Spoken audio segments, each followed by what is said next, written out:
Welcome to Varn Blog, and today I'm talking with friend of the show, author of Sam Badger Substack, uh, author of Karl Marx and Human Flourishing and Proletarian Ethics,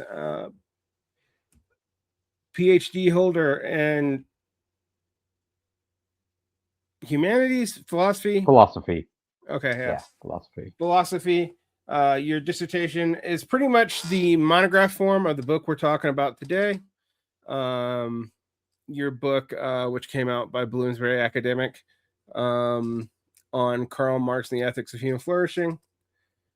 You pick up the question that I think it's limited to like 4 groups of people. The anti-moralists who think talking about Karl Marx and ethical morality is a waste of time.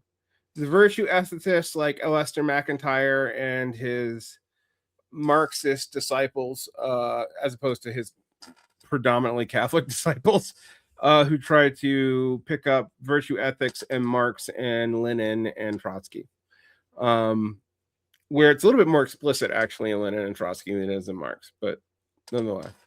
Then you have the analytical Marxists who are like, Marx makes normative claims, therefore he's doing ethics, therefore shut up. And then there's, I guess, Vanessa Wills and yourself, who are trying to unearth the implied ethical world of Marx, while admitting that he thought that he was getting beyond ethical claims in some way. So I guess I'm going to always start on this one because this is one of those controversies where everybody gets all uppity. What made you want to do Marx and ethics as your field of study? Like, what interested in it? What brought you there? That's a good question. I mean, it is kind of a weird approach in general because, Marx is pretty against talking too much about ethics. But I think for me, it was a combination of a couple different things. I got into Marx when I was kind of young, and as young people often do, for very much for like out of sentimental moral reasons. It's like we live in such a wealthy society, and there's like homeless people and people are being forced to work overtime and crappy jobs, and doesn't just seem really unfair. Um, and and then I got into philosophy. I actually kind of got into virtue ethics, in part like through like Marx was like one of the people who kind of drew me in that direction. Not the only one. Um, and then I read Marx, and I was like, oh, he's really more just interested in like the science of economics, political economy, theory of history, and setting out like a revolutionary program. He's not really talking about what we ought to do. Um, but then you know, I guess I engaged also with some of his philosophical anthropology, especially the 1844 manuscripts, and then little bits in Capital as well, which I read sort of between undergrad and grad school. And like he does seem to still be making some really important normative claims here, and they do kind of match up with those early senses of indignation I have, with the economic system that we have, and how it degrades people, turns them into cogs in the machine, I guess is the cliche. Um, and I'm in grad school. I went to grad schools because really what I wanted to do, and I wanted to write on something that really motivated me, really fit with my core interests, and not like something on the philosophy of language about sense and reference, or which the stuff my wife was a bit more interested in actually. But and then I guess it really returned to Marx and ethics, because it was like, but there's not a lot of literature on this. This is something I could write about, and it interests me. So I sort of check both of those you know, uh, boxes, I guess, on the motivation. Yeah, I mean, for me, it's interesting when we talk about Marxist ethics. I can kind of count on maybe maybe both my hands the number of people who have really, really devoted study to Marx and ethics. G.A. Cohen, to some degree, don't love his work on this, but I think he was trying to do it. You have Howard Selsam. I have no idea how to pronounce that name. You have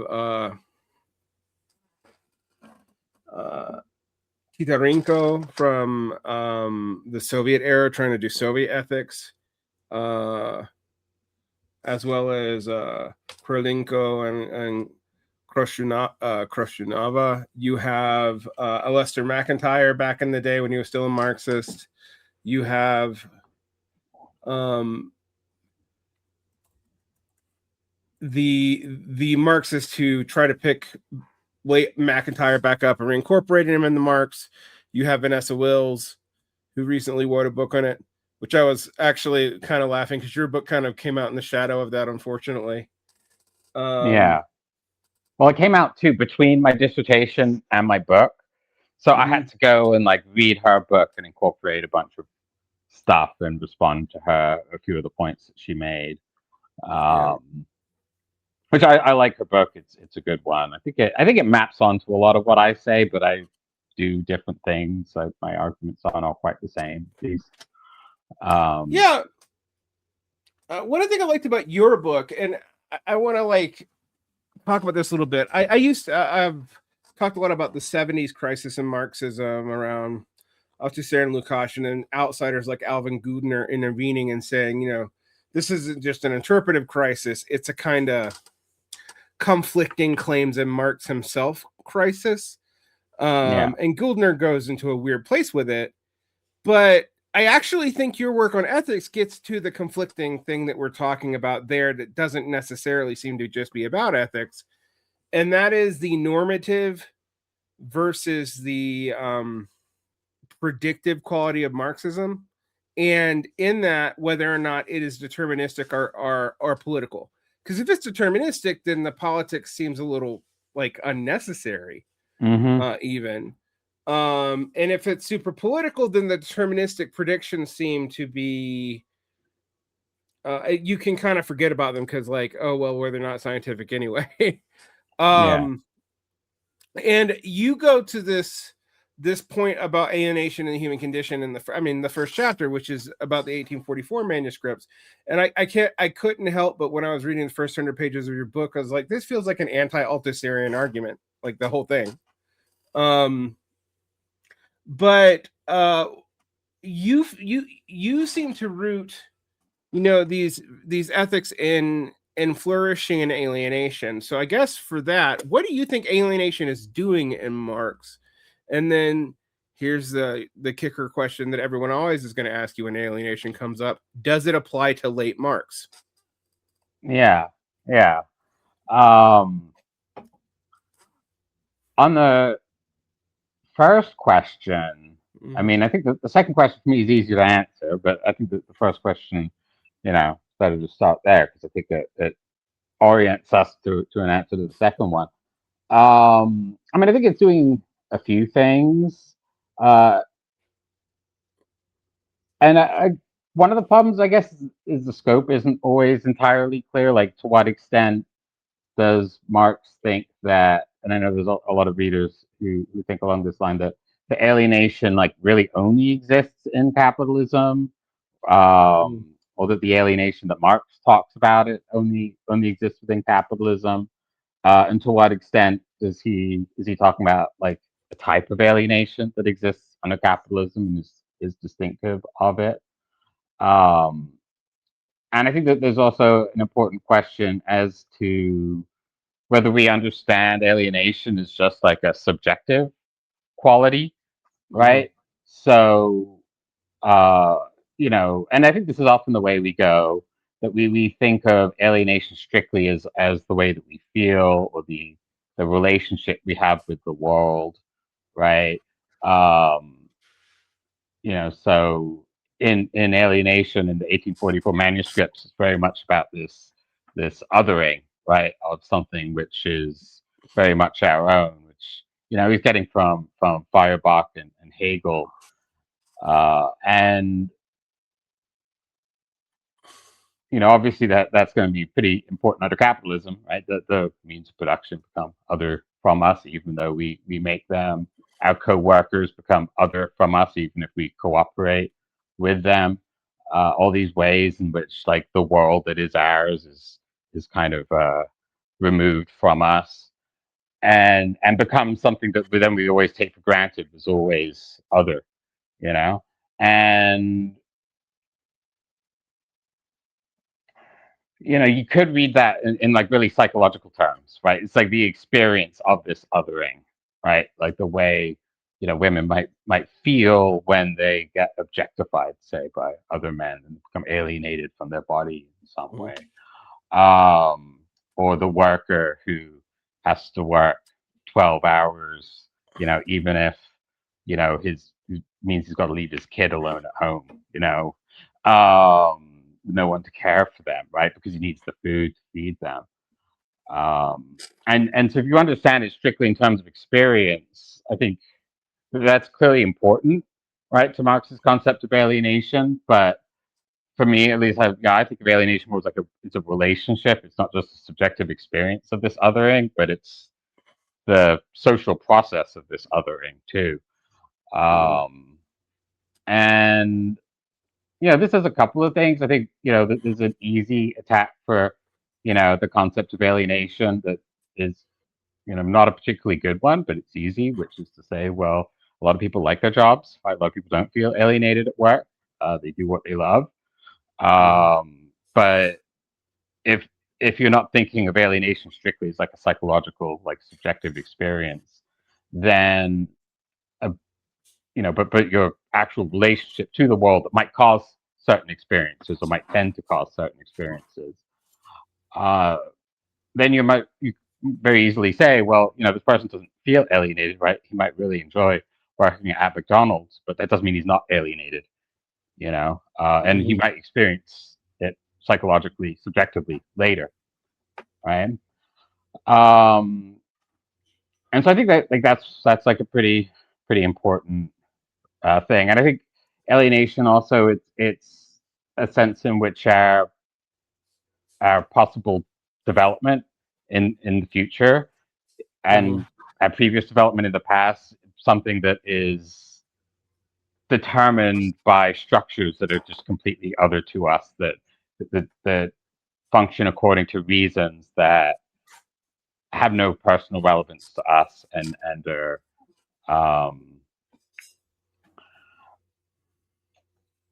and so as for the second question, does it apply to his later work? Yes, I think it does. I think Althusser is kind of wrong about that. I think maybe where Althusser is right is that it's not centrally important, right? It's not something that he talks about a whole lot, right? He doesn't actually, I think, use the term alienation in Capital, but he does use some similar. I think he talks about things like being alien, not necessarily alienated.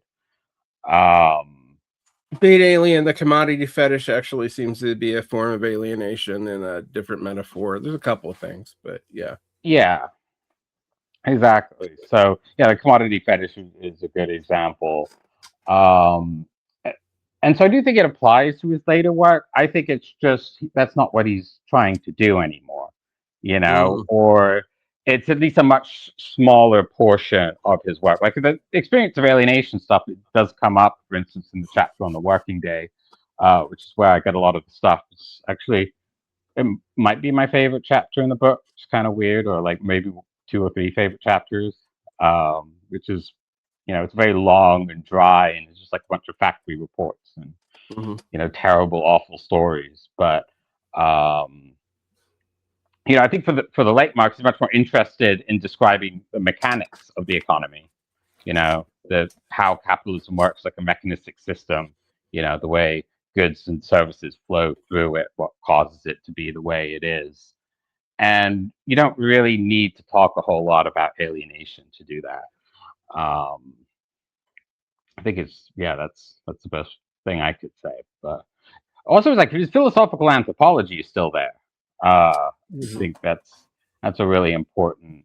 He even uses actually a similar phrase to talk about human nature, distinct from animal nature, right? So, oh, the beavers make dams and the bees make honeycombs, right? He returns to this example he used in the 1844 manuscripts, um, and so I would argue he's still thinking of these same ideas, even if they're just not as important to what he's doing. Well, this brings me to a kind of next question that I've been thinking a little bit about is like in chapter 1 of your book, I was thinking about the 1844 manuscripts. And the other thing that comes up in that, and you mention it, is species being. And it has a very specific resonance in Feuerbach that at first seems very intuitive. And then actually you go through it and you realize, oh, no, it's not actually what we think of as human flourishing today. But I was thinking about this and compared to Marx because, the whole Marx didn't think about human nature. And Norman Garris wrote a whole book, Marx and Human Nature, that basically argues, oh, yes, he did. It's just in the 1844 manuscripts. And you don't like it because it says that unalienated human nature is unknowable because of social nature of our work, basically. And in fact, one might say that our social nature, our social laboring nature together, the laboring is going to become more important. When Engels writes about it later on, particularly in his anthropological writings and his theories of biology and dialectics of nature. Yeah. But I was going to ask you, because if the concern here is kind of an ethics that leads to human flourishing, it does imply we have to know what human flourishing would be, and that would be based off of a baseline assumption about what humans are, and that would be based off like what we might call unideologized human nature, right? Yeah. Our Marxist version of species being. So I wanted to ask you, what role does species being play in this notion of alienation and ethics in early Marx? Yeah. That's a good question. Um, I mean,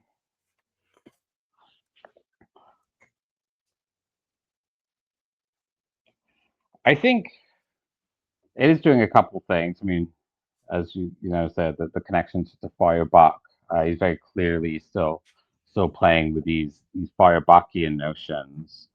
Um, it's interesting because I think for Marx, it's kind of an ontological concept, right? I mean, literally, it's species being. It's like the type of thing that we are, and it's a category, right? That binds us, right? So all human beings, have this species being, and then it becomes alienated from us. When I take it like what Marx thinks is like the most characteristic aspect of species being is, to a certain extent, our ability to define our own nature socially, not completely, right? Not kind of without limit. There are certain biological you know needs that we have, but beginning from that foundation, what we do is, like, through our labor, we define what it is to be human, right? In our particular instance, and then that's connected to all other human beings because we share the social nature, right? So a part of my nature is to be in a society alongside these other human beings that are doing the things that they do. So in a certain sense, I have a relationship with the nature of the fisherman, even if I'm not a fisherman, because I am a part of this human society that includes this within its totality. And I think with alienation, what happens is this, if the right word would be capacity, but this feature of our nature, this, maybe, I guess, it's the essence, you might say, if we want to kind of use the um, that sort of language. it's taken over by these institutions, right, that we've created, and and so capital obviously is under capitalism going to be the institution that actually determines our nature and practice, right? And it's still, in a sense, related to species being, in the sense that, yeah, we created capital, right? So it's not that we've like totally lost this nature, but it's been concealed from us, right? And I think this is a relationship to reification, right? That you know in this process of alienation, it's become other to us, and now that it's other to us, I'm going to interpret it as something that is just in itself to be objectively a part of nature that I really have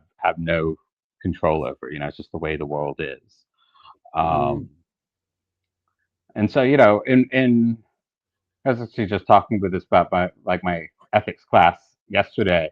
That the original Lockean idea of freedom is you like just go out and you chop down some trees and you put up a fence, you grow some corn, and now you own the land, right?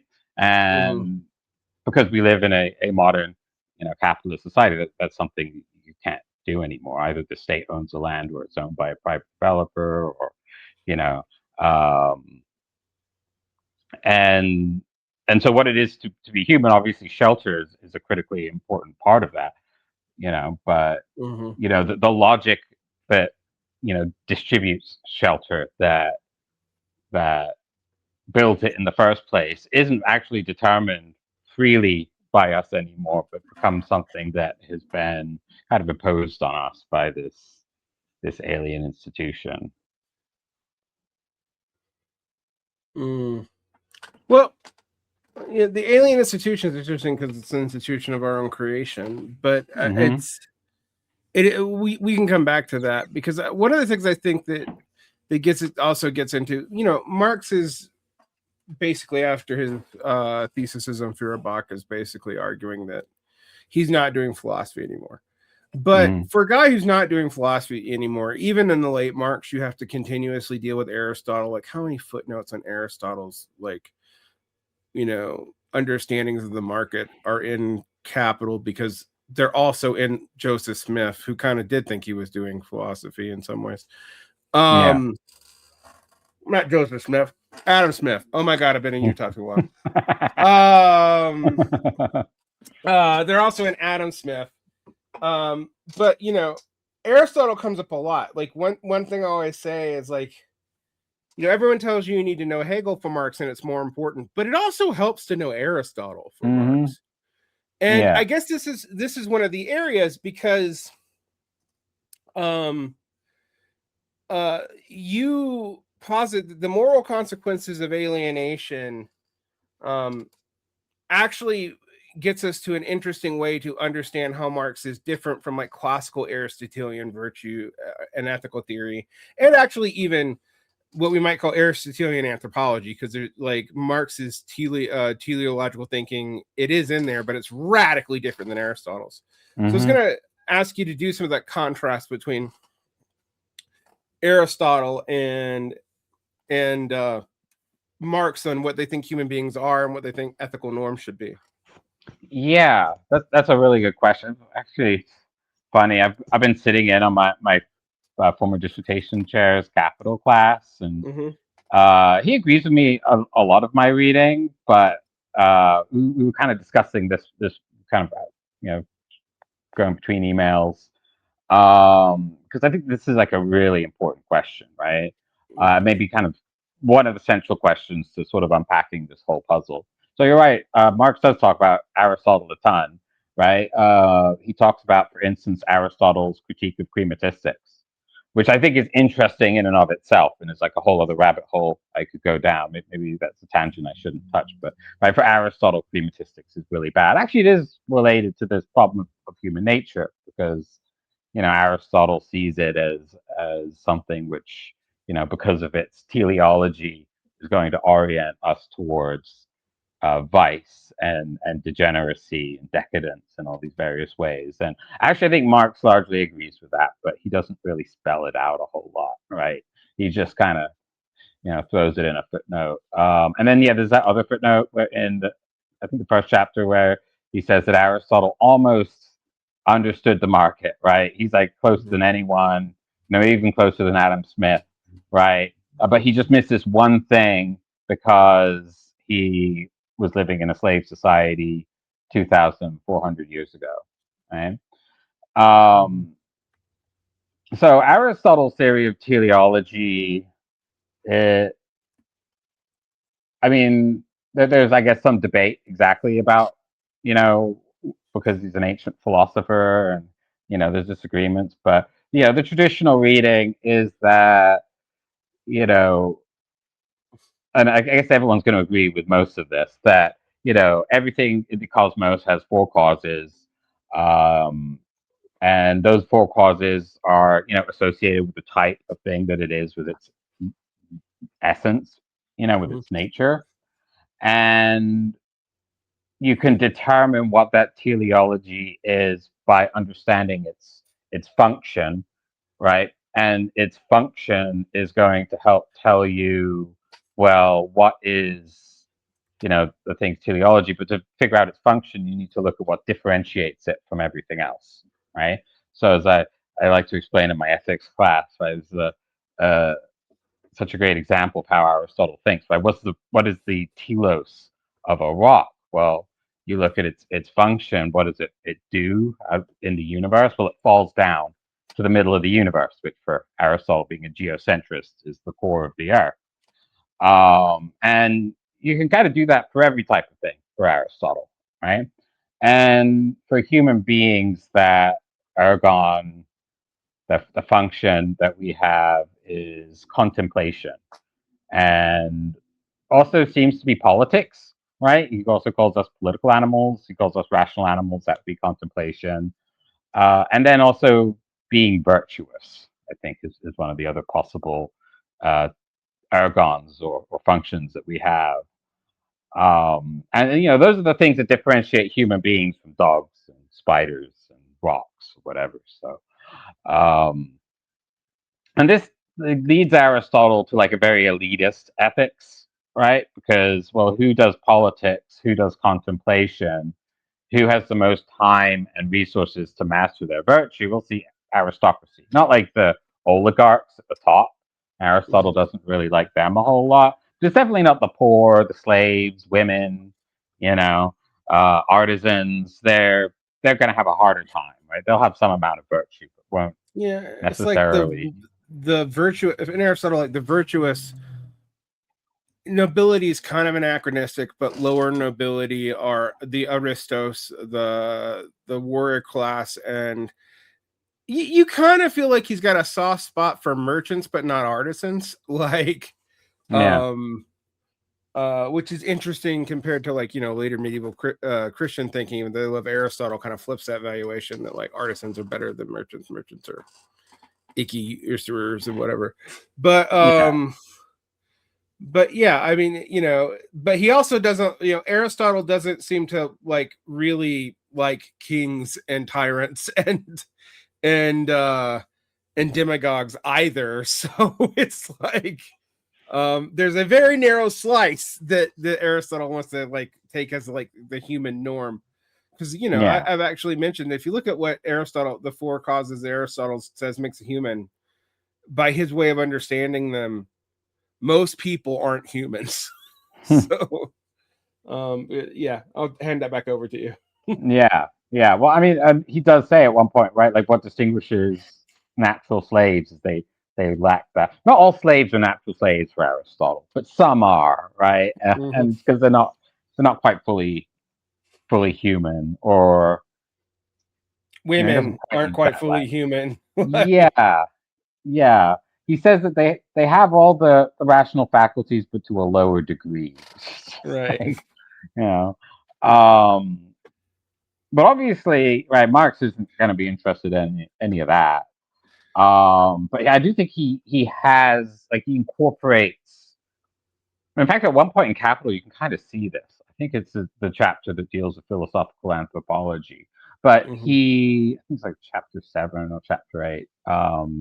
But he actually gestures at the four causes, right? When he talks about, human nature, um, you know, oh God, I wish I had the book in front of me. I was thinking I should get my copy of Capital, but it's falling apart.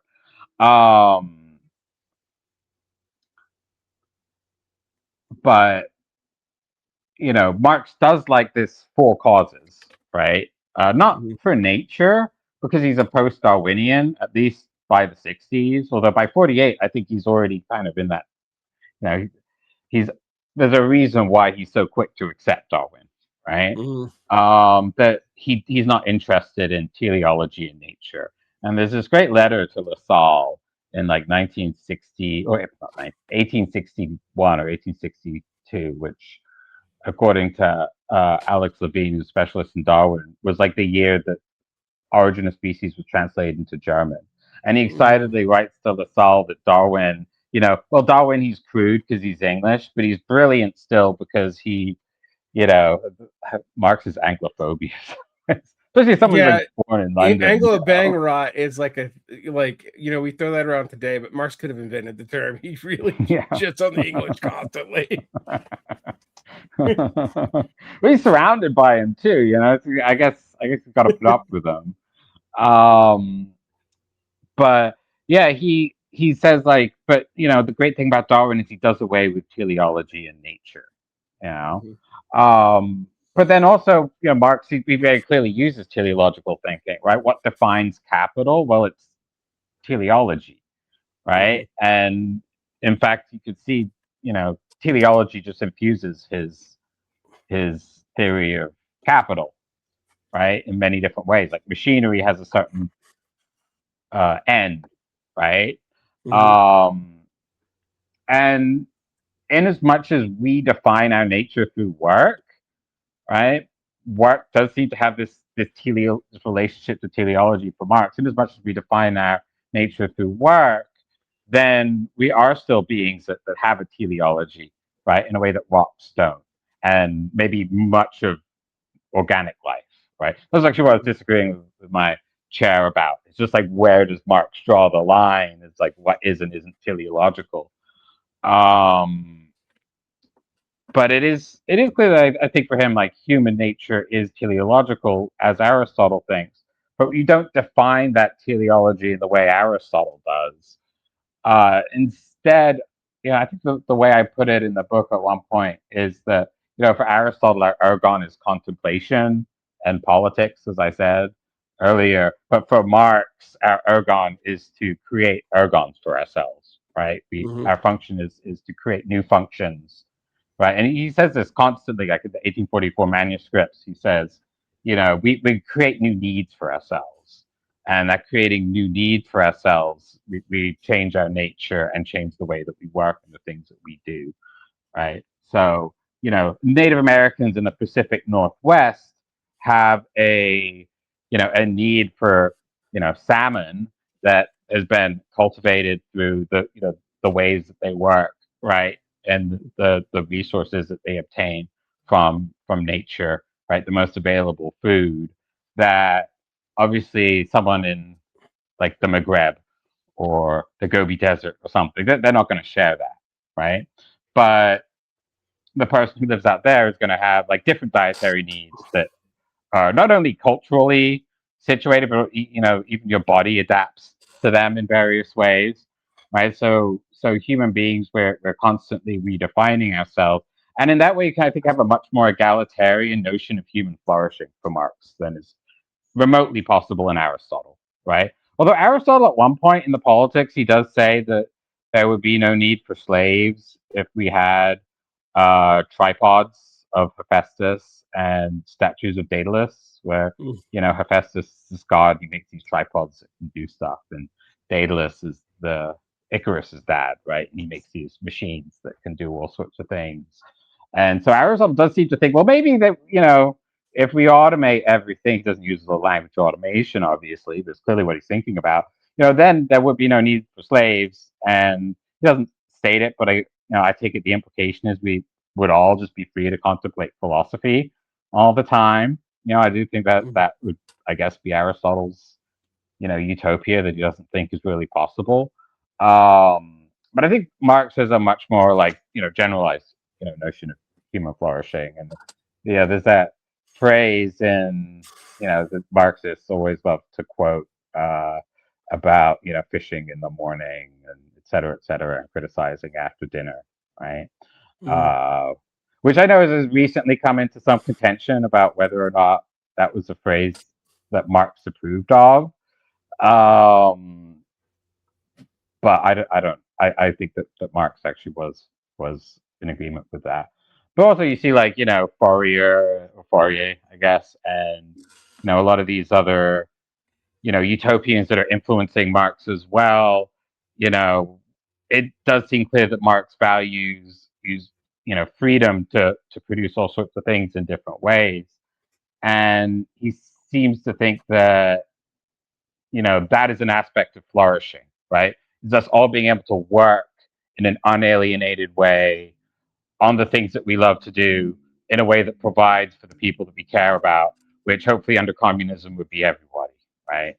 Mhm. Um, and so, yeah, I think that's like the main difference for Marx and Aristotle is that, like, Marx, I think, has a much, I don't want to say he's like completely fluid, right? There are clearly still natural constraints, right? That eating is always going to be a part of our, function. But for Aristotle, like, eating is just like a means to the end of contemplation, right? But for Marx, you Mhm. can say, well, eating is a part of a flourishing life, right? We can all eat like the delicious, healthy food that we love, and that is just as much a part of a flourishing life for Marx as reading Plato or Aristotle. Mhm.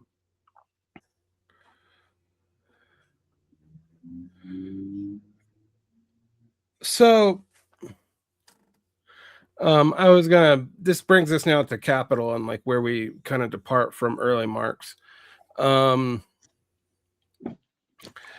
you make a lot of hay about the humanist controversies and commodification, the commodity fetish, and what you think capital's ontology is in relation to ethics. Why did you find that important to address in a book about ethics? Yeah, I mean, part of it I think is Althusser, right? At least a little bit. Mhm. He's, I would never call myself, well, maybe in the future I might be if I do some more reading, but I don't consider myself like an expert in Althusser. And, but I, that critique in his um, for Marx against the humanists, I think, is really important to deal with, right? And he's basically arguing that the late Marx moves away. As we were talking about earlier about alienation, and is really just trying to do descriptive work and views any kind of like normativity as strictly ideological and therefore outside the scope of Marxist philosophy or science, whatever we want to call it. Right? Mhm. Um, and I think what's really important for me, at least, is to show how capital still contains the philosophical anthropology of his early work, and also to kind of set up um, so I got a phone call. Put that away. To set up, you know, maybe set up's the wrong word. That most of Capital really it is like a scientific work, right? And I think like this is an important thing to acknowledge. I think this is what like Althusser gets right? That like his late work is still largely focused on talking about like like how the mechanics of a capitalist economy work and develop through history, right? Historical origins as well as is what it's continuing to do today. And I think what was really important to me is to find like a link of sorts between that largely descriptive analysis of political economy with his theory of human nature, philosophical anthropology that I think is there, which that I can then connect to his normative claims, which are also there, although he's not like super explicit about them. But he does actually make, even in Capital, like several normative claims here and there. And I think that that's very much associated, right, for with the the philosophical anthropology and the way that we become commodities as a type of thing, right? And if our human nature is variable and able to take different forms depending on the social conditions, then if we live in a commodified society and our labor is being commodified, then we are being socialized to be commodities, right? And so understanding what a commodity is, not only the commodities in the marketplace that we can buy and sell, bread and iPhones and whatever else, but ourselves, that we, our own nature is being altered to be this type of thing in certain important ways. And then that's how you can get exploitation, right? Which sets up his mechanistic account of, the descriptive side, right? Which is clearly, again, what Capital is mostly about. And I think for Marx, like that's like the real utility of Capital is its descriptive analysis. But he's giving this descriptive analysis to the workers who he thinks largely are going to agree with the normative claims, especially once the descriptive account is made clear. Um, Yeah, so I guess I would say like the philosophical anthropology, I think is really important, like holding all this together, right? And actually linking the descriptive stuff with the, normative stuff that like an Althusserry might say, well, that's just the ideology. That's not really what Marx is talking about. Um, but then you do see Marx, right? He's, going to the Workers' International. And of course, the stuff he's saying in this institution, it's not quite the same as what he's saying in Capital, but it's not inconsistent with it, right? And he is making recommendations for what he thinks the working class should do, and he very clearly has like a certain ethos in mind, in like his inaugural speech, where he's talking about like the importance of solidarity, and he even like praises co-ops at one point, which is not something he's usually like super excited about co-ops, but he talks about how, well, the co-op's going to help develop the workers into the kind of people who are going to be able to manage a whole economy. Um, and that's what the working class movement will be able to do, right? Mm-hmm. Um, and then it also, I think, it helps to explain so much of the content in Capital that's not doing this mechanistic stuff. Like, why does he Mm-hmm. spend like 100 pages regurgitating these factory reports about like you know children dying, you're getting their fingers chopped off in a spinning mill, right? Um, the one that I think is most striking is he talks about like Marianne Walkley, who's this woman who is worked to death to make fancy dresses. Um, why is he talking about that, right? In this really hard nosed, work of a scholarly economic science or political economy, um,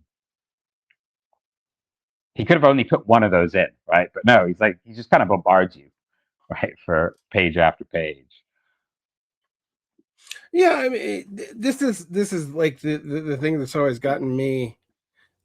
If he's not making normative claims, then the the normative ethical anecdotes and the otherwise hyperbolic language, which would get in the way of his other, his deterministic understanding. Like, all the monster talk in Capital. Vampirism. Yeah. Yeah. Yeah. The vampirism talk. I mean, all that very much reads of, you have to have an ethical commitment for that, for that to make sense. Yeah. But how do we square that away with his claim that he's not doing ethics like at all? I think there's a couple ways. So one thing that I think is really telling is there's this letter that Engels writes to Peter Lavrov. And in it, Engels actually, he says, well, the reason we didn't talk about morality is because we didn't think that that's what the German and French and English workers needed to hear. There's nothing intrinsically wrong with writing about it. And he tells maybe that'll be more useful in the Russian context because Peter Lavrov is like a important Russian, revolutionary at the time, contemporary Marx and Engels. I think this letter was in the 1870s, and so what Engels seems to be saying is like we had a particular scholarly task or intellectual task, maybe a better word. I guess both terms could work, but that task is to understand capital as an economic system. There's plenty of other people making normative arguments, right? That Marx and Engels they cite a lot. Um, like the utopians, right? Like Fourier, right? And Marx does talk about Fourier's vision in the Grundrisse, you know, kind of critically, but also positively. He name drops him a few times in Capital as well, largely approvingly, but not entirely. And so I think first off, I think that for Marx and Engels, it's not the argument that needed to be made. And I think for them, the workers' movement was like a little too moralist in the sense that, they were very much motivated by their indignation and their belief that they were on the morally correct side of things. But they were arguing against a bunch of hard-nosed, bourgeois scientists who were saying like, oh, your indignation and anger is great, but unfortunately, this is just the way the world is, and there's nothing we can do about it. Actually, before the podcast, I was reading Engels's speech on the 10-hour bill, right? The 10-hour workday bill in England. And at one point, he says, like, the indignation of the workers is great, and I agree with it, and they're totally right to be indignant about this terrible system. However, the problem is that the political economists will just confront them with economic reality, right? And you see this today, right? Whenever you argue that, oh well, maybe socialism would be a better way of organizing our economy, the economists will say, well, that's, just it doesn't fit economic science, right? And I think, in Capital, what Marx and Engels are well, Marx mainly, obviously, he's the guy who wrote it. But Engels is the editor of the other two volumes, anyways. But they're, largely interested in providing a theory of economics that like exposes the fundamental contradictions of capitalism. So capitalism is irredeemable as a system, yet had a useful historical function, but there's no way within the logic of capitalism of dealing with these problems, right? And then also showing that also the things that we do under capitalism are historical creations. So there's no reason that we can't organize society in a different way. And I think for them, like that's the argument that really needs to be made in this particular context. Um, it's like normativity was just because the workers already, from Marx and Engels' point, like they already know they're in the right? Like you don't need to give them a really sophisticated argument to explain to them why exploitation is wrong when they're coming home from like the 14th hour of the steel mill. They already feel that in their bones, right? What they really need is an economic argument so that they can have the hope that actually their belief that we shouldn't organize society in this way isn't just like a naive fantasy. Hmm. So that really brings me to um, a couple of things that interest me in your book. Um, I was thinking about, you have a whole chapter on the dialectics of the working day. Uh, can you kind of break down that argument and then fill in what that says about, human flourishing and ethics? Yeah, um, and that was like a pretty important chapter for me to write as well. So actually, I think uh, it was actually much longer in my dissertation. I actually kind of split it in two, um, and I had to like cut it down a lot too. Um, so I think that the working day is for Marx like one of the most fundamental questions of capitalism, and it is for a number of different reasons. First off, he expressed, in his system, he shows the length of the working day is the expression of exploitation, or the maybe not the expression, not quite the right word, but it is like the primary phenomenon, that reveals exploitation, because the capitalist class increases the amount that they exploit primarily through increasing the length of the working day. Um, because they're going to pay the worker. The worker is getting paid what they need to survive, however long they work. So the best way for them to exploit the worker is to just pay them the same, but then have them work twice as many hours. And for Marx, I think what's really important is this is a product of capitalism, right? That if you go back far enough, right, in like the 1500s, 1600s, there was no issue with overly long working days. Most peasants, and most of the country were peasants at that point, are working however long they need to fulfill their grain rent, right? And then they're spending the rest of the year, hanging out waiting for the corn to grow, right, or the wheat. Um, and the workers, right, they're either these vagrants who don't have jobs, or they're working for like 6, 7 hours, and even they're actually passing laws to increase the working day because people, don't want to work that long, right? And it's sort of the norm to not work that long. But what happens when you start introducing machinery, which for Marx is really like the beginning point of industrial capitalism, is its machinery, is you create a new incentive system for the people. I mean, really, it's what makes capitalism possible, because that's how you can have capital in the first place, right? When you just have simple tools, anyone could do the job. So, you're not going to be able to have this one guy who owns all the hammers in town, and so someone else could just buy their own hammer and compete with him, right? So when you get these like really complicated machines, you know, or even the concentration that large scale manufacture allows for, which is not so machinery intensive, but does involve like breaking up tasks to make them more efficient. Um, Once you have this, now you have like a investment on fixed capital. It's like you're buying your engine to run the steel mill, right, or the lathe and stuff like that.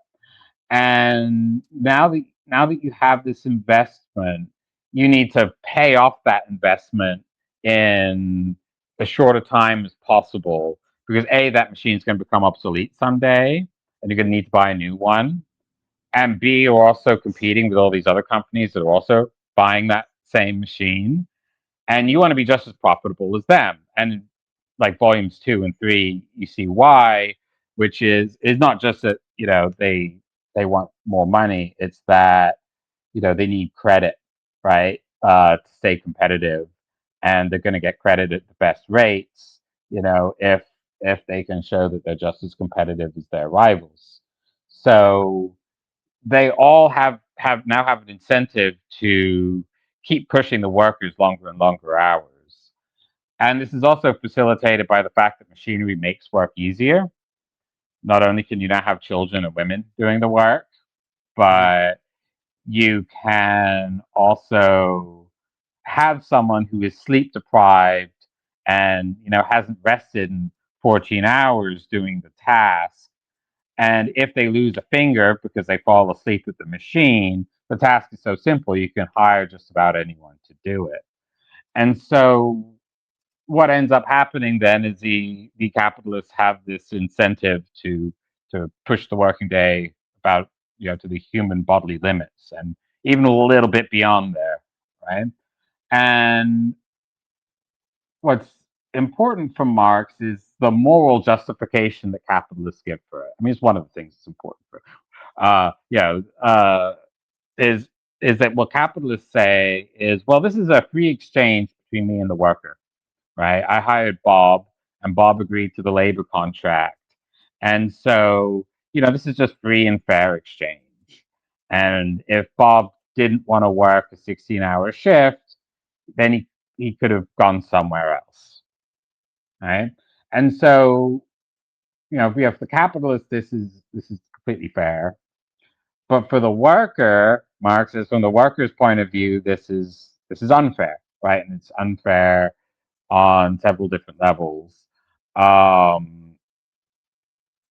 For one thing, it is, there's this famous difference in Marx, right, between the value of labor power, right, or the price that labor power gets on the market, and the value of labor in terms of like what you're actually bringing to the commodity, right? So you pay the worker to keep him alive, and that's always going to be less money than the revenue per employee, right, on average at this company, right? And exploitation is that difference between those two values.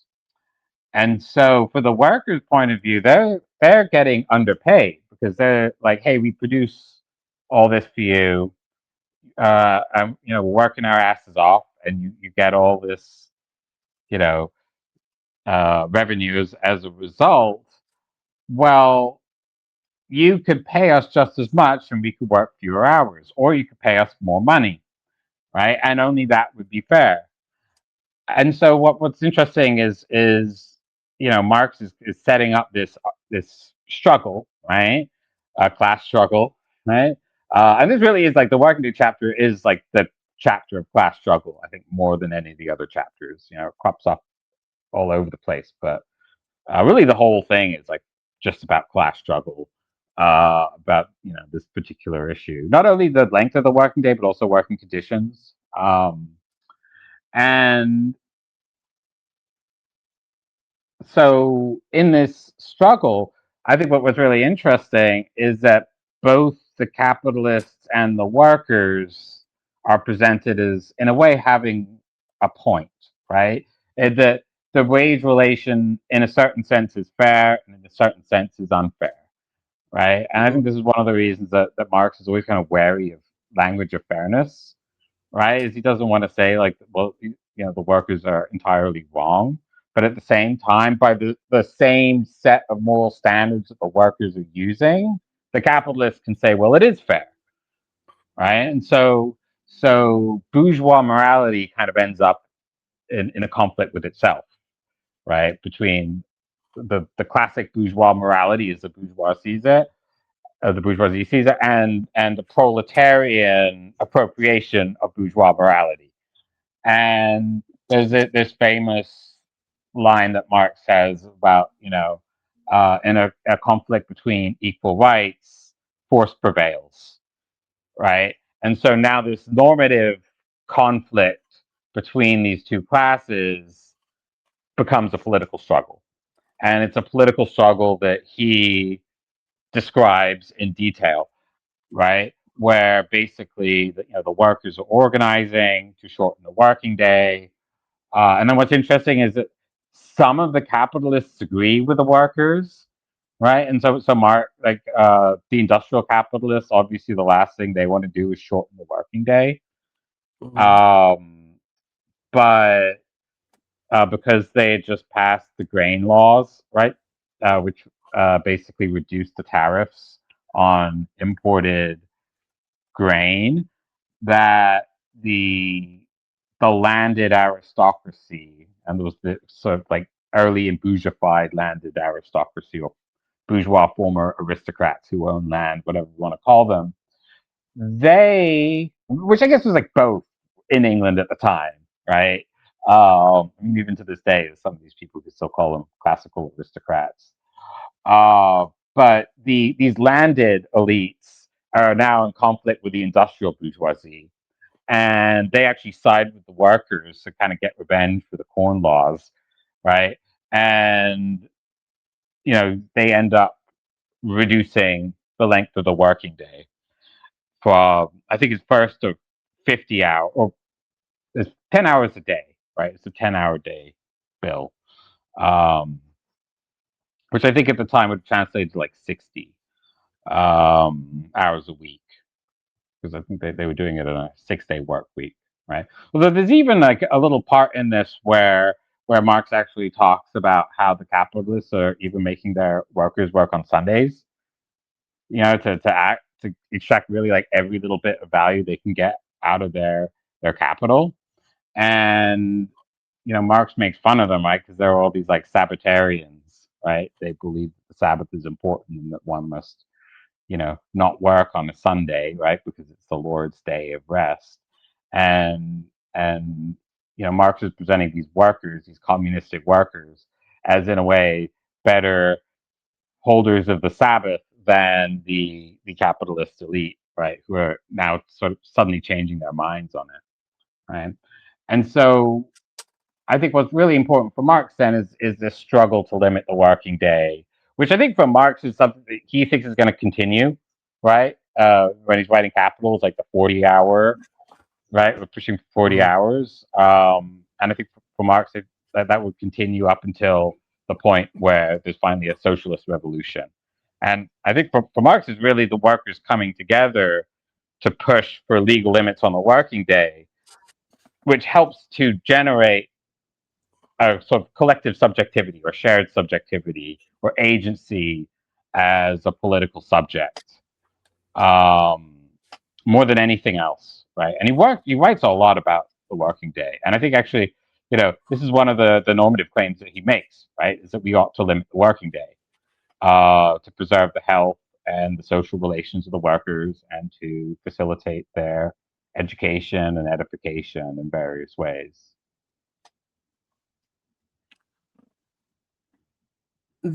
That leads me to there's a hint here about the society of the future, and I wanted to deal with that a little bit, because Marx will talk about sometimes what communism or socialism is. I mean, the difference between communism and socialism for Marx, with the exception of one text, which is the critique of the Goethe program, which is a letter that was not intended originally for the public. It was only made public by Engels after Marx's death, in lieu of support of the Erfurt program. But nonetheless, there you get a sense of what communism is. You get some definitions, although they're mostly negative, what it doesn't contain and what it will contain but drop off. And then I think in Capital you get this about the working day decline and dealing with Owens and all that. But in general, Marx refuses to actually say what the future will look like. The other place you get it is Engels is on authority, which is actually a very, very unpleasant sounding future, to be completely honest with you.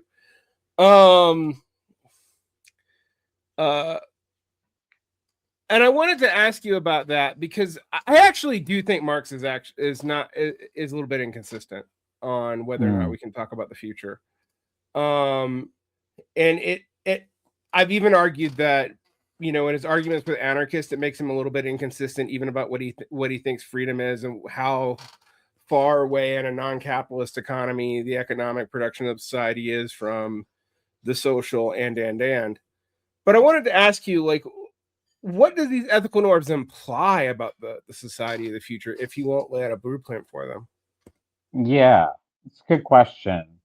And it's a tricky question because Engels, I mean, at one point, I think in On the Family, Engels seems to allude to the fact that he's aware of this problem that they seem to like because in that text Engels does make a few normative claims about sexual morality, Mm-hmm. interestingly enough, right?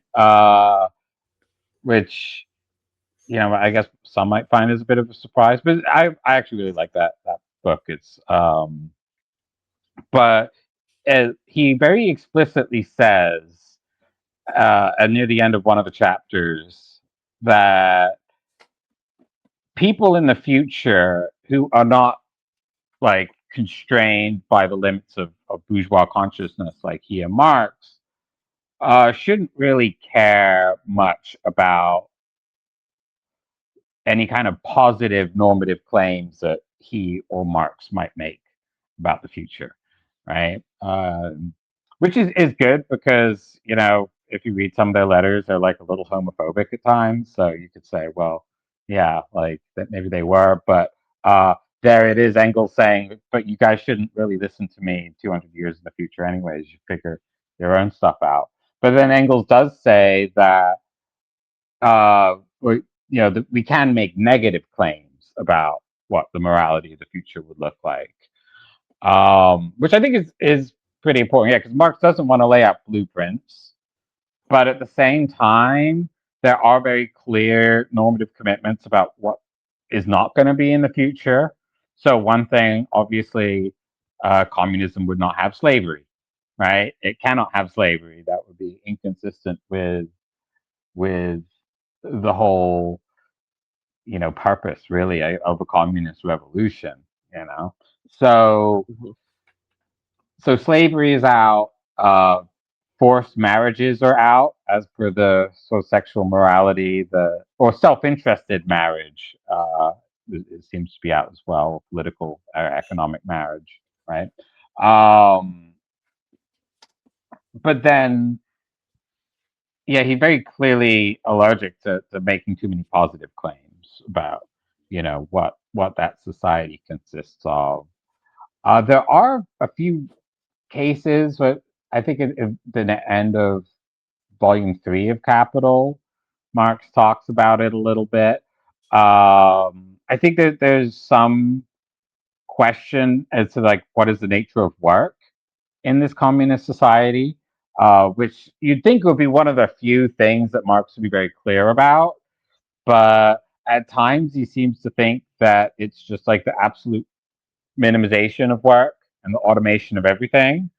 But then that also seems to be inconsistent with his philosophical anthropology, and that's suggested as much by the fact that elsewhere he says, I think in Critique of the Growth Program and elsewhere, he says that under communism, work would be man's prime want, Mm-hmm. right? So if we want to work, why would we want to like cram everything down to an hour a day? And what are we doing with the rest of our time?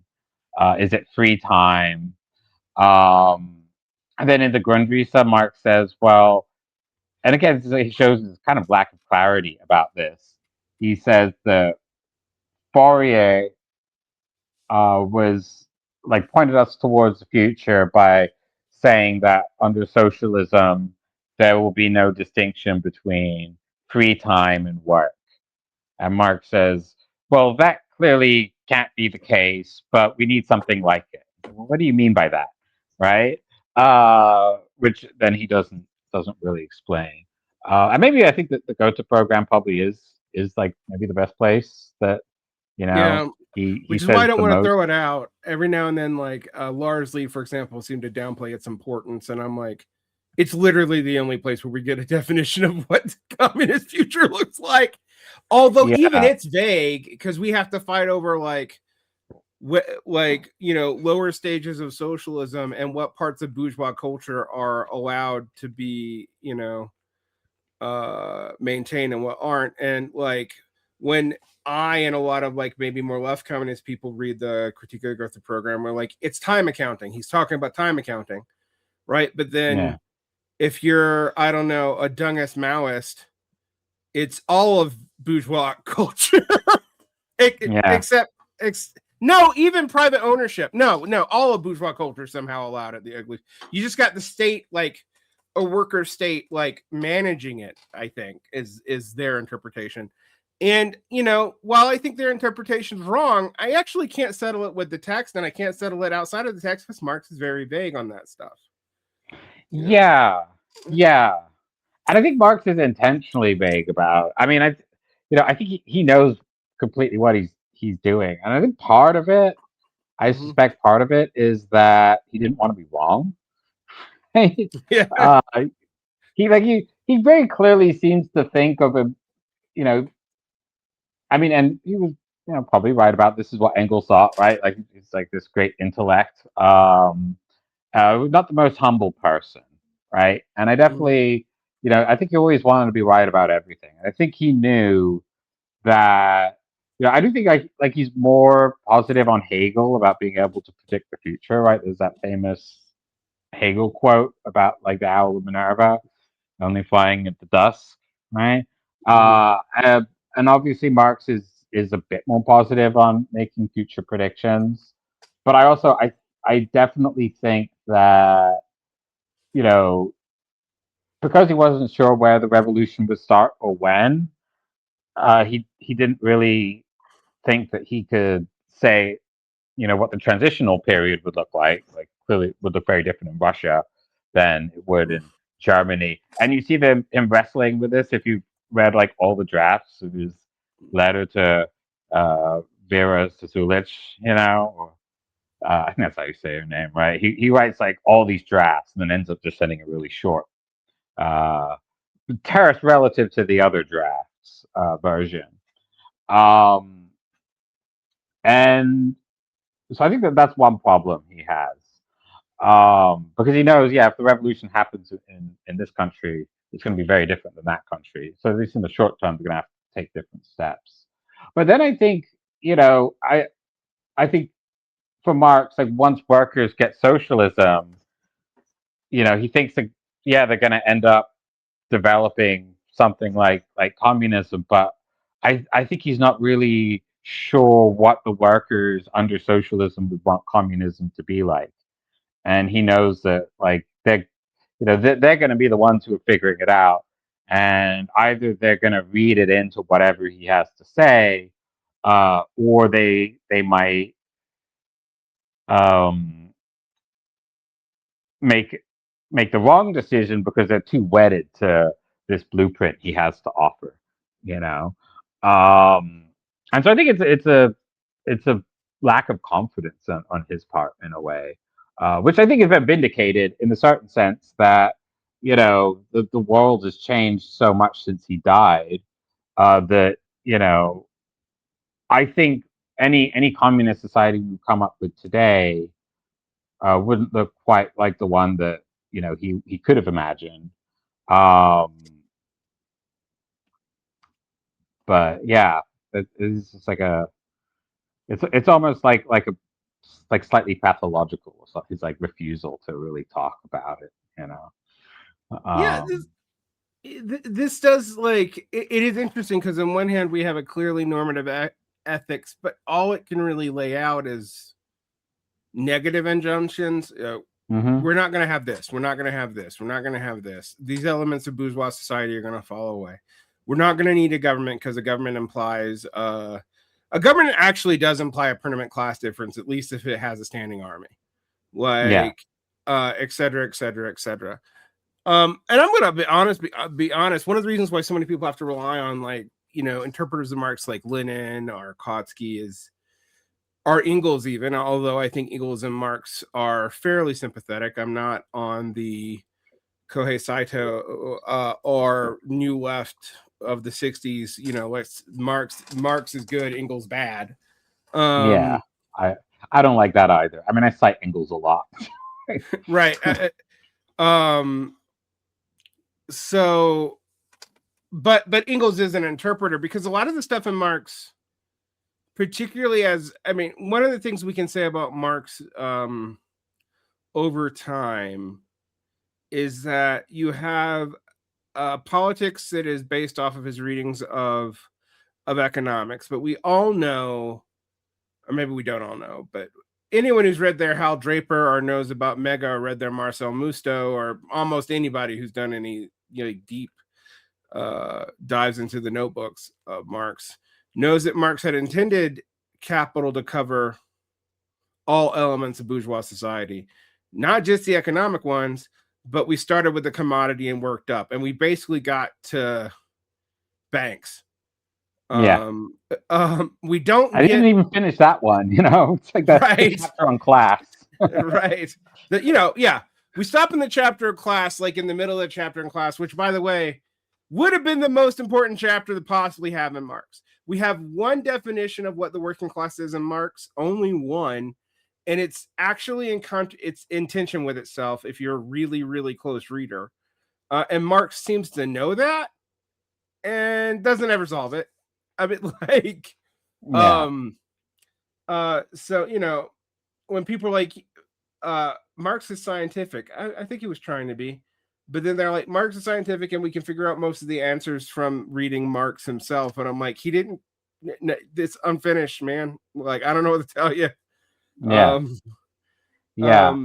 one I missed the most is I know who's going to write one on the state. I would have found that really interesting. Right. I mean, like, we have kind of a theory of the state in the Brumaire. We have kind of the theory of the state in Civil War in France, and we have some statements on the state in England. And Alan Ryan, the political philosopher, has pointed out that they're not actually the same theory of the state. They sound like they are, but they're not.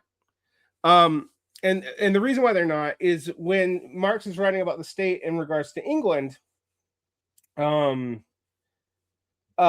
sees a state that really is run like a ruling committee of the bourgeoisie under the king, and like it really just does adjudicate, and they're very much coordinating and acting coordinatedly. But when you see the bourgeois acting up in France, they're basically at war with one another. And so, you could say they're both, bourgeois governments, right? But one of them is like a very clear HR department, and the other one is like politics as internal war.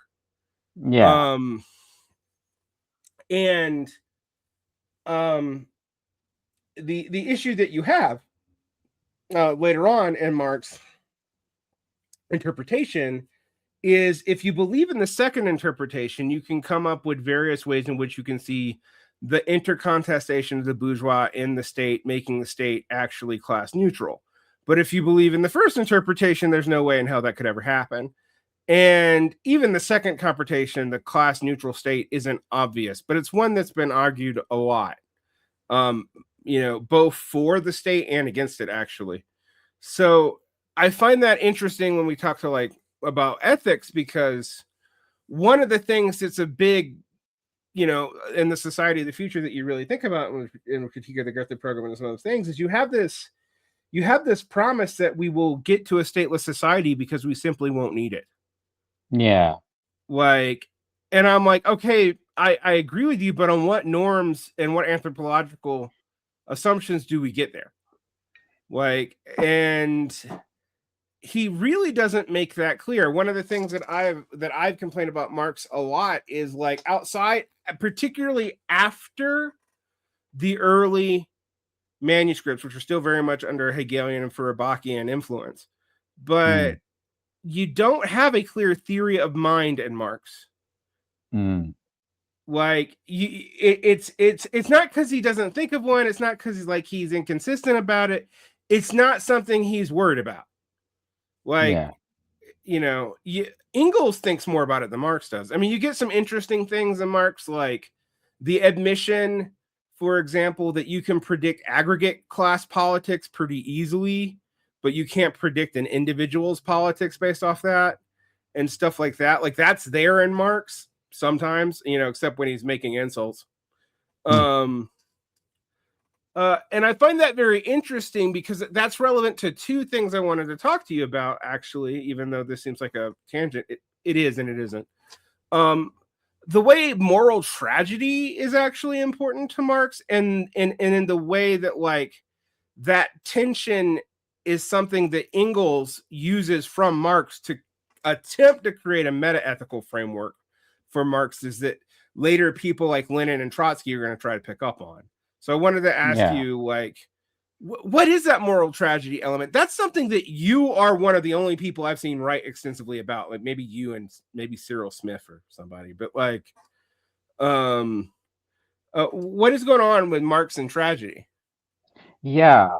It's funny actually. That's like one of that's a chapter I added after the dissertation, and it was something I wish I had figured it out before I did it. Mm, But a lot of it actually it kind of came from Hegel, like me reading some Hegel, mm-hmm, and like I guess a few other little hints that I was kind of moving me in that direction.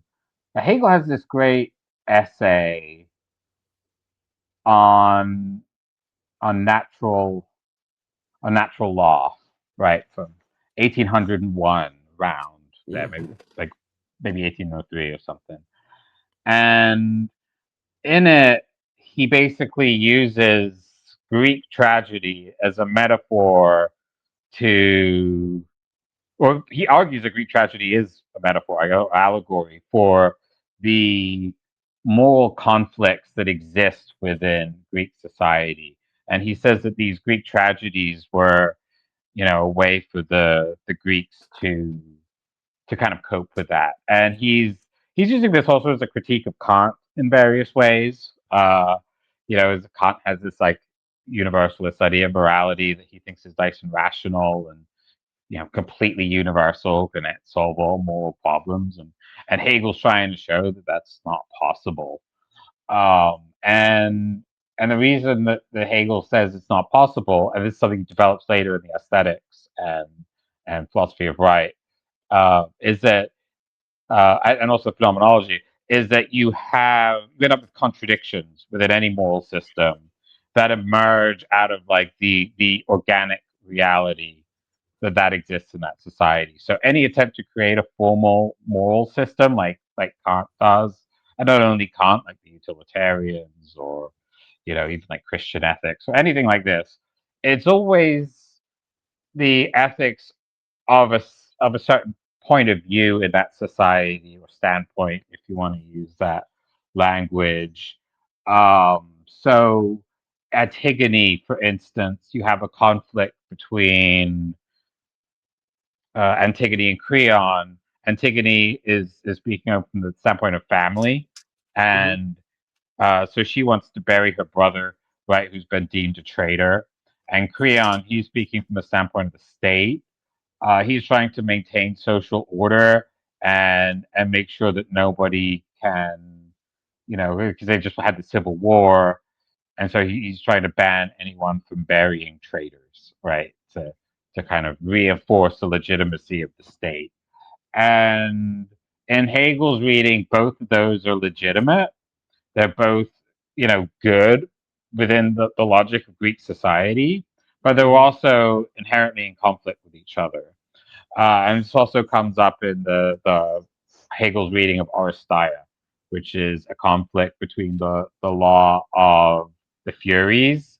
So Orestes murders his mom, mm-hmm, and he murders his mom because she murdered Agamemnon, his dad. mm-hmm, And then the Furies get mad at him, right, and try to punish him for matricide, right? So the Furies have this older matriarchal morality of vengeance and the family. It's very like rooted in your organic body. You're literally from her. Whereas Apollo, who's justifying Orestes, that's a very patriarchal morality of the state and state legitimacy. And um, for Hegel, both of those are legitimate, right? Like then it's not like you can dismiss one without the other. And the end, spoiler alert for Aristeia, is actually Deus Ex Machina, that like Athena has like a jury trial, and Hey, she has to. So at the end of Aristeia, right? Basically, Athena comes in and she says, "Well, we're basically just going to mash these laws together, and I figured out a clever way of making the law of the Furies a part of the law of Apollo, and now everything's reconciled and we're happy, and we're never going to have the tragedies like we saw in Aristeia ever again. Right now, we have a proper system of law with jury trials, and the Furies become good spirits, good guys, I guess. Okay, they become the humanities. So Hegel sees this like, I think, a general model for morality. Like this will just always be the case. There's will always be these like contradictions in the moral views of any society. And I think that Marx takes this up, but to understand moral conflict between classes. And Engels, you see it too, pretty clearly in Anti-Düring. But I think for Marx, this is like a useful model to understand how different classes have different moral stories to tell, right? And sometimes it's going to be, say, the working class having their own entirely original, or some other class, but having their own entirely original moral views that come purely from what distinguishes them as a class. And other times it's going to come from them appropriating the moral ideas of other classes and reinterpreting them in their own terms, in their own language. So, the proletariat, for instance, takes up bourgeois morality in various ways, but they change it. They change it in ways like the bourgeoisie wouldn't really ever think to do, and improve upon it. Right? I think for Marx, like the proletariat actually finds like the inner gems of bourgeois morality that even the bourgeoisie themselves could not have fully grasped. And they also come up with as I said, their own sort of moral discourse. And this creates a tragedy because the bourgeoisie, they have a moral account of the way the world works, right? And the proletariat has a moral account of how the world works. And because both of these classes exist within a capitalist society, they both, in different ways, capture they capture some element of truth, right? Um, the bourgeoisie is correct about certain things, and the proletariat is correct about certain things, but also those those two accounts are fundamentally contradictory with one another. And we see that like the working day, the line I quoted earlier, that when equal rights come into conflict with each other, force prevails, right? And that's the tragedy, right? That you have different moral accounts that are both correct, and one cannot ever be good according to both of them. You can only be good in accordance with one, and the other is going to see you as evil for good reasons, right? And for Marx, that's largely a conflict between the bourgeoisie and the proletariat, obviously, But there were other earlier ones. So the conflict between the aristocracy and the bourgeoisie. And Marx and Engels, they think the aristocracy is right about some things.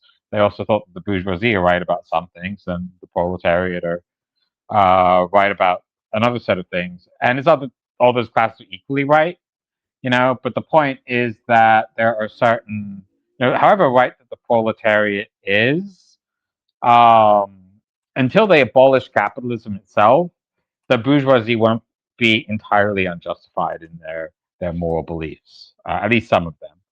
And those Mhm. moral beliefs are inevitably going to come into conflict with those of the proletariat.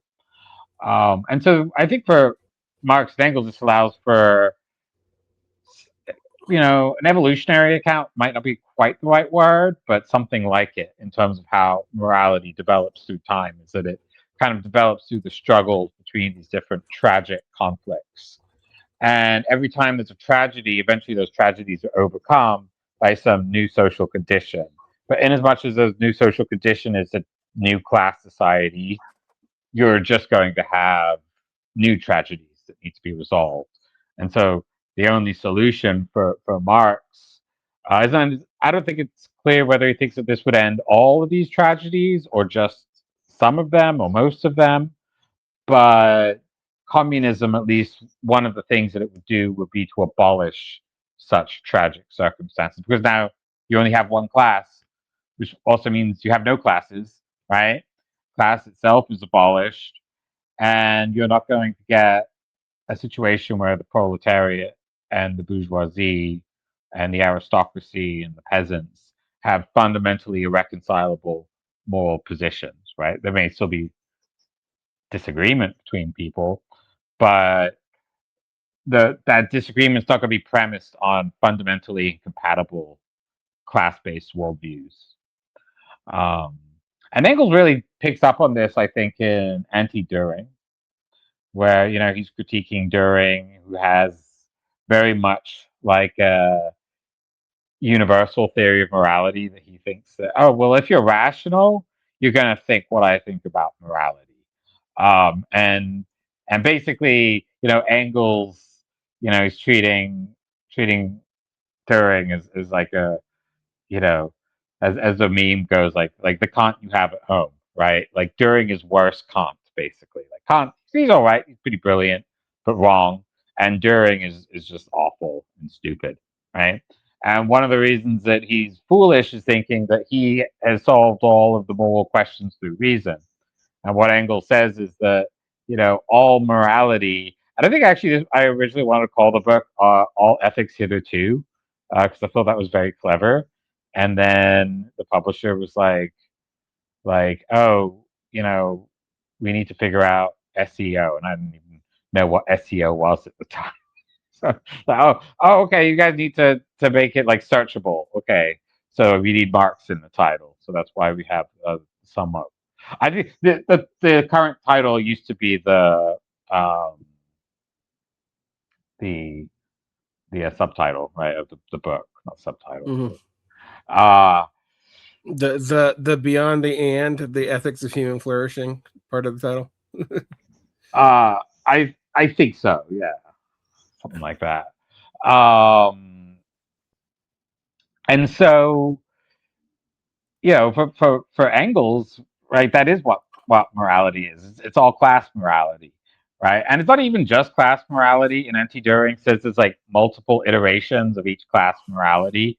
So in the medieval, what you have like the Eastern Orthodox and the Catholic, and then the Muslim, and then later on the Protestants come about, right? But then some of those Protestants, they create a capitalist society, and now you have a new flowering of different bourgeois ethics. So there's utilitarianism, right? Benthamite utilitarianism, which they just love to, there's some like early writings where Engels kind of praises Bentham, but other than that, they're pretty negative on the guy. But also Kant, maybe Hobbes, even sort of like or a Locke, like early versions. So then you have this bourgeois morality, which you know has variety, but it agrees on certain points. For instance, that you know it's best or most good if people are able to freely sell goods and services with each other, Mhm. right? So that they all kind of justify that in various ways. And I think for Marx, it seems possible, or at least consistent with the overall theory of he and Engels, that the proletariat too is going to have different accounts of morality, but they're largely going to agree on certain core points, and so those will be things like we ought to shorten the working day. Um, Another one that Engels seems particularly excited about and on the family is that the proletariat, and I think Engels being way too optimistic when he says this, was like finally the proletariat uh, has marriage based on love, right? Whereas the bourgeoisie, they idolize marriage based on love, but married based on property, and the aristocracy, they engage in marriage on politics, and then they have these like illicit affairs like Lancelot and Guinevere. That's where you find true love is by when you're cheating on your wife who you married because she was rich and you wanted her land holdings. So um, for Engels at least, he thinks of like proletarian morality, for instance. You're going to get true love relations. And so a lot of these the normative claims that they make over the course of their careers, I think, fit neatly within proletarian morality. Either this kind of the one that's generated from within the proletariat, or the one that they've kind of appropriated from the other classes. So yeah, the argument that we ought to shorten the working day is a direct consequence or a direct logical conclusion of proletarian morality. And the reason it's a tragedy is because as right as the proletariat is, the bourgeoisie is also right to say, well, you know, but you signed the contract. That's a free decision, and free exchange on the market is more free than passing a whole bunch of laws telling people what they can and can't buy or sell. Um, Although, I mean, the one thing I would add to that is that if going back to Brumaire is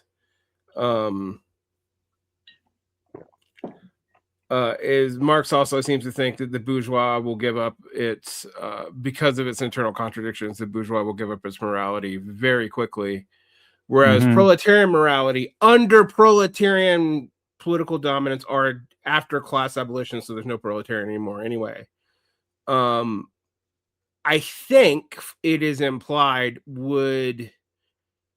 they would still be contradictory things, but you would work them out through the discourse of producing civil society, not through other means, because those other means would not be available to you. Like you're not going to have an army. yeah. But I don't know. I mean, that's the thing. Like Marx doesn't ever actually say that; he just implies it. So but I guess to end back off on the questions, people go, well, a lot of this seems tangential to morality, and I'm like, but these are normative claims. They're normative claims about human flourishing. Marx does try to base them in early anthropology and in his, historical materialism, but they are normative, and it's frustrating when Marxists pretend that they're not, and including sometimes Marx himself. So I don't know what to do with that. And my other thing is like, if you want to render Marxism a predictive science, you have a problem, in that there are specific predictions made in both Engels and Marx, and they did not happen. Yeah. And I don't mean the vague ones. I mean like a revolution in the 1850s due to the depression that ensued in that time, and Engels saying we had the material basis for communism in 1888. Yeah. Like, so I'm just like, if you really want like a clear positivistic predictive science in a 19th century sense, then Marxism's not actually all that defensible, I don't think. If you want, which is why everyone and their brother has been trying to turn it into some kind of methodology. Yeah. Because that Lukács yeah, quote, right? Lukács, About yeah, everything in Marx, every prediction he makes being wrong, but the method still works. right.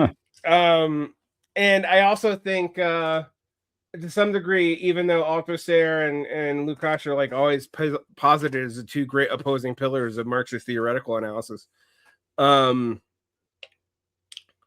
there is a real sense that they're both trying to fix the methodological problem, Yeah. or the methodological inconsistencies, or whatever. I mean, and it helps if you acknowledge that it's there. And I think morality is one of the places where it really shows up. Mm-hmm. I haven't agreed with most of the historical attempts to fix Marx, but I think we should just admit, like, almost every school of Marxism that exists is trying to do something to fix Marx. Yeah. The only people who wouldn't claim that are the Marxist humanists, and I think they're being self-delusional. But Yeah. Anyway, I Yeah. do think that's important when we talk about these normative claims, because I don't think it works without accepting that some of these are norms, not scientifically, objectively provable, positivistic, descriptive claims. Yeah. Yeah. I mean, some of them are. And I do think a lot of Marxist structural analysis holds up descriptively. Yeah. Like, it's not just norms. I don't want to sound like that either. But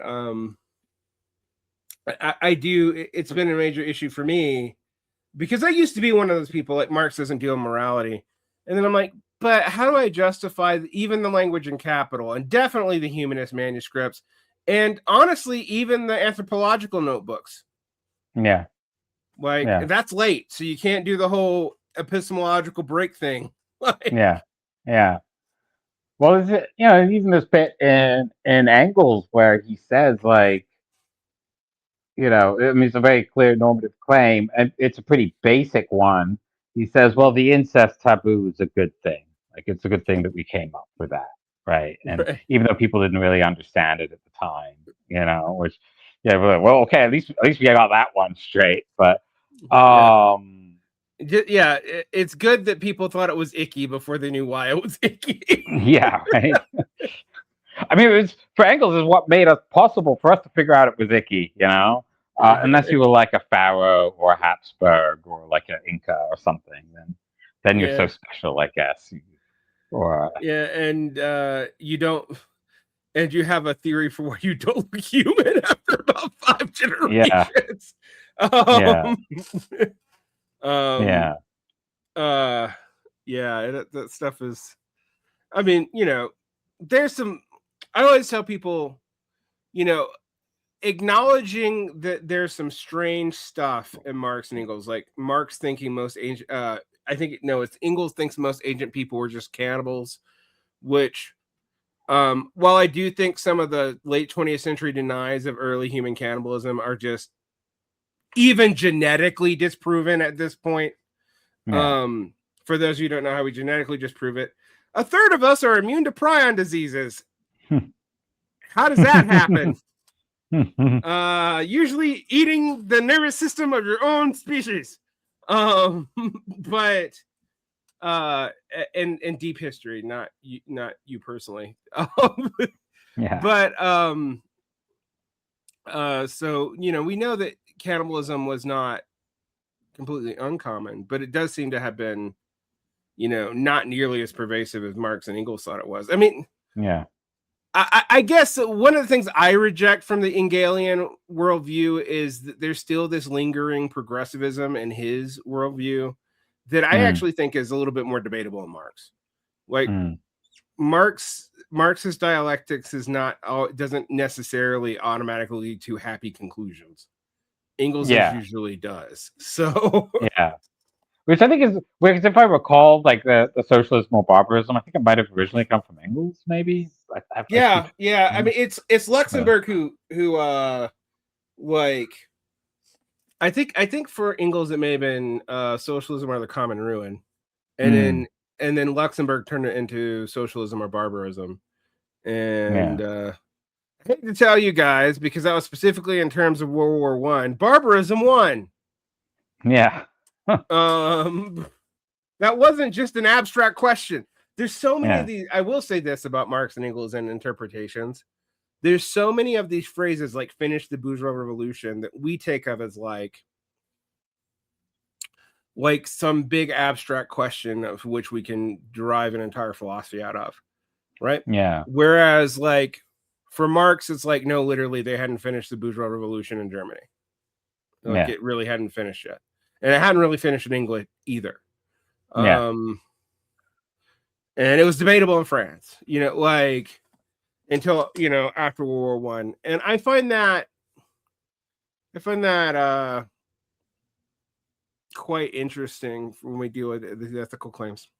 Okay, Seth, Yeah. where can people find your work? It's on Amazon, I think, but I think the best place to look for it is on the Bloomsbury website. I think there's like a couple different prices I saw on it, though. So I think they might have two different websites for the book on there. But yeah, so I got a copy here. They sent me like 6.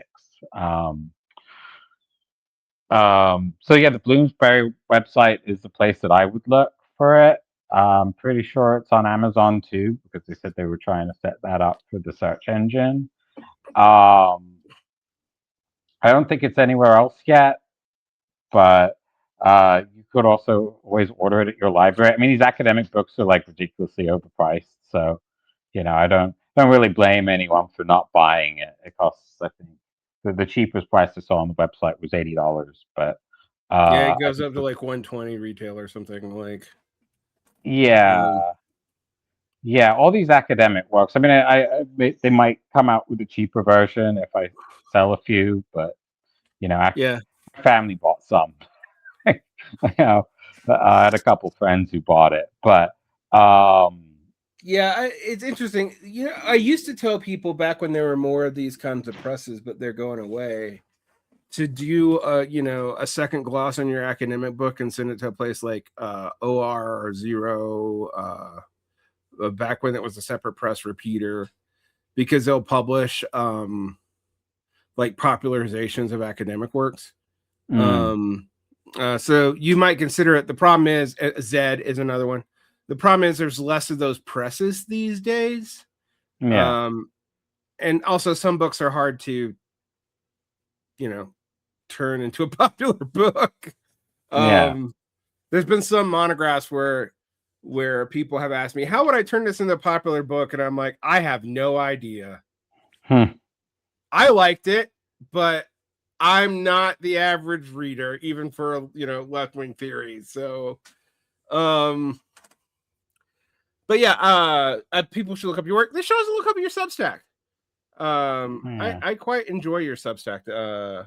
I have, back when I was doing radical engagements, I think I did like 2 of your articles. So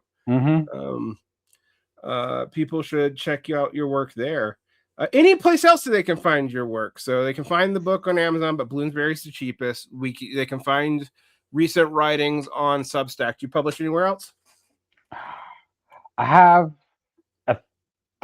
a couple journal articles which are paywalled by academia, so maybe not there. But I did write an essay also for 1,000-word philosophy essay on the critique of the Goethe program and the famous phrase, to each according to their ability, from each according to their need. Oh, sorry, Which is other way not around. Yeah. unique to that.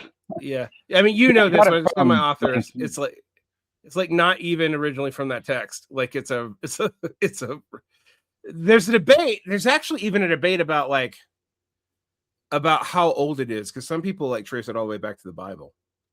Oh yeah, Yeah. that's interesting. But I think that's a stretch.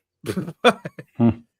But yeah, I love that. I love that because it is a kind of a good way of understanding communism, and also the way of understanding why there's a tension between Lassalle and Marx, because if from each according to their ability to each according to their need implies that you have made provisions for the people who can't work. Whereas the Lassallean methodology basically means that no one is making provisions for those people, or the provisions are being made by workers in their private lives. And that is interesting as far as like a difference in like what your conception of socialism is. Lassalle has much more of that workers, which you see here, Trotsky, to be fair, during the revolution, and Lenin, like everyone's got to work or you're gonna starve, right? But they could say, oh well, I guess that's just a lower stage, right? We're gonna get to the stage where you don't have to work later. But they promised that. Did they ever get there? No. But like, there's this weird tendency right now among socialists to be like, don't criticize actually existing socialism, even in the way socialists in those states actually criticize themselves. It's like, okay, man, I don't know what you want me to do. Also, why does it matter? Like, particularly when it comes to the Soviet Union, like, they don't exist anymore. Get over yourself. And even if it did, like, honestly, like, so I critique America a lot. Nothing's happened to it. I don't think you can destroy a state by, writing a couple of like mild criticisms of its economic or political decision making, or saying it should be less. The British state hasn't caused England not to exist. So the most critiqued state in history, still around. ticking. I mean, it's worse for wear these days, but that's not because of critique. That's bad management. Bad management, being an island. Whose only resources like coal and iron and hedgerows, I mean, and the British people, I guess. But